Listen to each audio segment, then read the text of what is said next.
Pada bagian kedua dari chapter 2B, kita akan membahas tentang SPC atau Statistical Process Control. Oke, SPC atau Statistical Process Control merupakan salah satu tools yang digunakan untuk mencapai quality conformance atau mutu konformitas, yaitu di proses quality control. Nah, SPC sendiri nanti bisa digunakan untuk menunjukkan evaluasi dari suatu output atau sebuah proses. Nah, mutu konformitas atau quality of conformance itu artinya adalah terminologi yang digunakan untuk barang ataupun jasa yang dihasilkan itu sesuai atau tidak dengan spesifikasi yang ditentukan. Segala proses ataupun output biasanya memang tidak terhindarkan dari adanya variasi dari proses atau variasi dari output yang kita hasilkan. Nah, permasalahan yang terjadi adalah jika variasi tersebut berada di luar batas yang kita inginkan.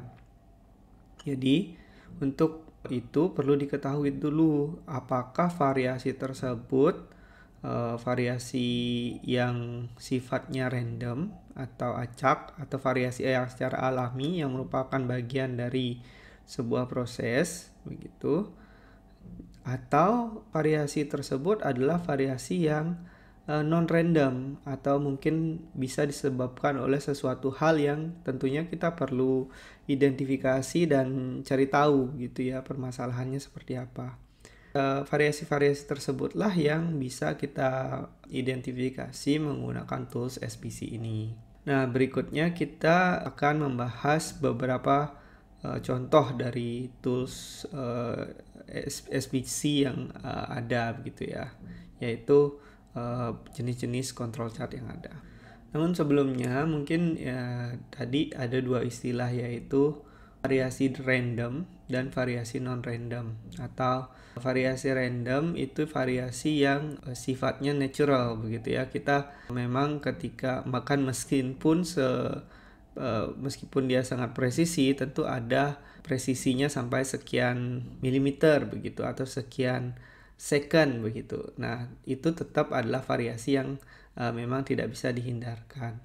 Tapi ada juga variasi yang sifatnya non-random atau assignable atau diakibatkan oleh special cause. Nah, jadi ini akan terlihat ketika proses tersebut dijalankan atau output yang kita miliki itu kita inspeksi, kita lihat variasinya di luar batas wajarnya atau di luar variasi randomnya begitu. Nah, tools SPC ini akan digunakan untuk mengidentifikasi mana yang berada dalam variasi random, mana yang berada di luar variasi randomnya. Nah, dalam SPC itu nanti kan akan secara periodik dilakukan proses inspeksi. Jadi yang digunakan ini nanti adalah sampel, bukan populasi dari seluruh proses yang kita inspeksi begitu ya. Jadi hanya beberapa sampel.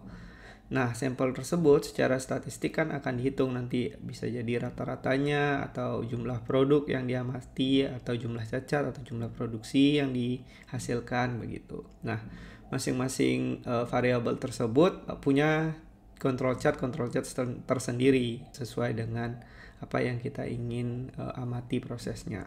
Jadi nilai statistik ini nanti kemudian akan digunakan untuk menilai apakah variasi yang dihasilkan pada sampel tersebut berasal dari variasi acak atau variasi random atau bukan. Nah, ini adalah distribusi normal begitu ya. Jadi kalau kita lihat di sini, ketika kita mengambil sampel, artinya kan kita tidak menggunakan populasi yang ada begitu ya.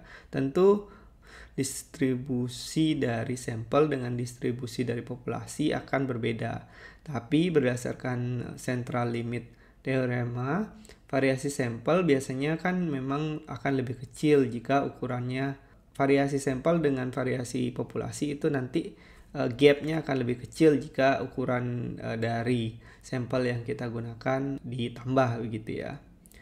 Nah, kira-kira seperti itu. Berikutnya kita akan banyak membahas dan menggunakan teori yang berdasarkan hal ini. Oke, nah berikut adalah langkah-langkah untuk melakukan kontrol yang efektif. Jadi sebelum kita melakukan belajar soal toolsnya, nah ini adalah langkah-langkah umumnya.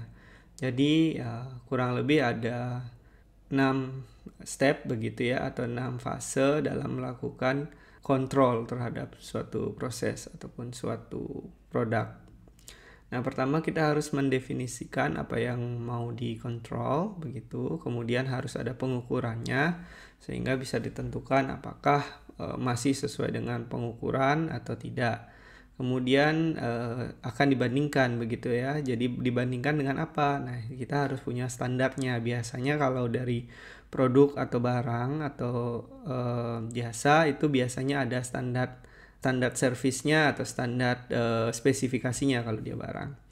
Kemudian kita harus evaluasi apakah hasil pengukuran kita ini masih dalam limit kontrolnya atau tidak. Kemudian jika dia berada di luar kontrol, maka diperlukan adanya tindakan untuk correction atau melakukan perbaikan. Karena tentu proses dari output yang kita amati tersebut, kalau berdasarkan teori kontrol ini berarti dia terjadi suatu variasi yang di luar variasi randomnya, alias ada assignable variation atau variasi karena event-event tertentu. Nah, event-event tertentu ini bisa jadi dari kesalahan proses ataupun kesalahan input dan sebagainya. Nah, kemudian ya selain itu ya perlu ada monitoring yang berkelanjutan begitu sampai variasi tersebut bisa dihilangkan dari proses yang kita sedang amati.